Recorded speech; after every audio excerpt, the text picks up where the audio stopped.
हाँ, मेरा भाई ने जब बोला बिजनेस करने के लिए, तो मैं बिजनेस के बारे में बताना चाहूँगा। मैंने कहा यार मेन पॉइंट क्या होता है अपने बिजनेस के, तुम खुद मालिक हो, खुद नौकर।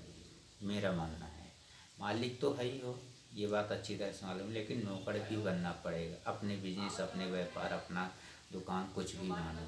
तो उसके लाने तो आप पहले ये सब चीज़ें सोच के बैठ जाओ कि मैं अपनी दुकान का हर चीज़ करने वाला इंसान हूँ।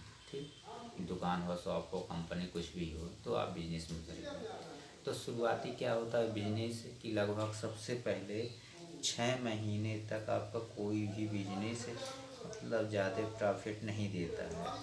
तो उसका एक बेनिफिट बताते हैं कि मान लो आपने कहीं पर किराए से शॉप ली 6,000 रुपया महीने के अनुसार से, तो 6 महीना तक चलेगी तो उसका पूरा हुआ मतलब टोटल 36,000 रुपया मंथली, मतलब 6 महीने में, सॉरी, 36,000 रुपया देना पड़ेगा। फिर वहाँ पर आप एक वर्कर रखोगे, उसको भी 6 महीने तक ट्रेन करना पड़ेगा। तो मान लीजिए उसकी पेमेंट 8,000 के लगभग रहेगी। आज की महंगाई में 8,000 रुपये बड़े मुश्किल से कोई बंदा मिल जाएगा। तो मान लो 8,000 का बंदा आपने रखा, तो उसकी भी लगभग आपको 48,000 रुपये 6 महीने में पेमेंट देना पड़ेगा। तो 48,000 रुपया आप ये रख लीजिए। उसके बाद व्यापार में पैसा फंसाओगे, तो मान लीजिए आप 1 लाख रुपए फंसा दिए हैं, तो 1 लाख रुपए ये हो गया है। ठीक, अब व्यापार में तो फंसा दिए 1 लाख रुपया। अब 6 महीने के बीच में दो चीज़, 1 लाख का व्यापार फंसाए और आपके लगभग मान लीजिए 48 और 36,000 के लगभग, ये भी 75, 80 हज़ार, 80 हज़ार तो मोटा हिसाब मान ही लीजिए, 80, 85 हज़ार रुपया, मतलब ये कुछ आपके खर्चे रहेंगे दुकान के, तो उस संसार से लगभग ये 2 लाख के लगभग पहुंच जाएगा अमाउंट। तो मान लीजिए आपका 2 लाख रुपए अमाउंट पहुंच रहा है। तो मेन पॉइंट पर बताता हूँ। मेन पॉइंट ऐसे है कि आप किसी से 3% ब्याज में पैसा चला रहे हैं, किसी बैंक, फाइनेंस या कहीं और से, तो 2 लाख रुपए का आपका साल और में 36,000 रुपया, 1 लाख का होता, 36 दूनी 72,000 रुपया आपका ब्याज बनेगी। और 2 लाख रुपए हो तो मतलब 2,72,000 रुपये आपका अमाउंट टोटल कहलाएगा।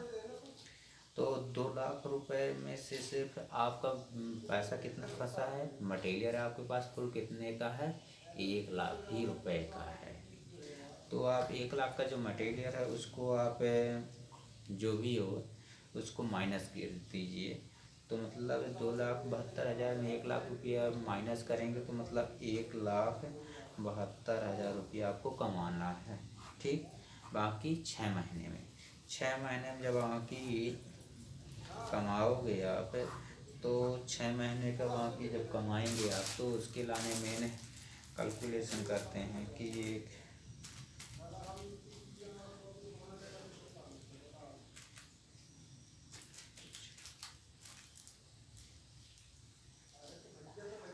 28,000 रुपया मंथली प्रॉफिट निकालना पड़ेगा।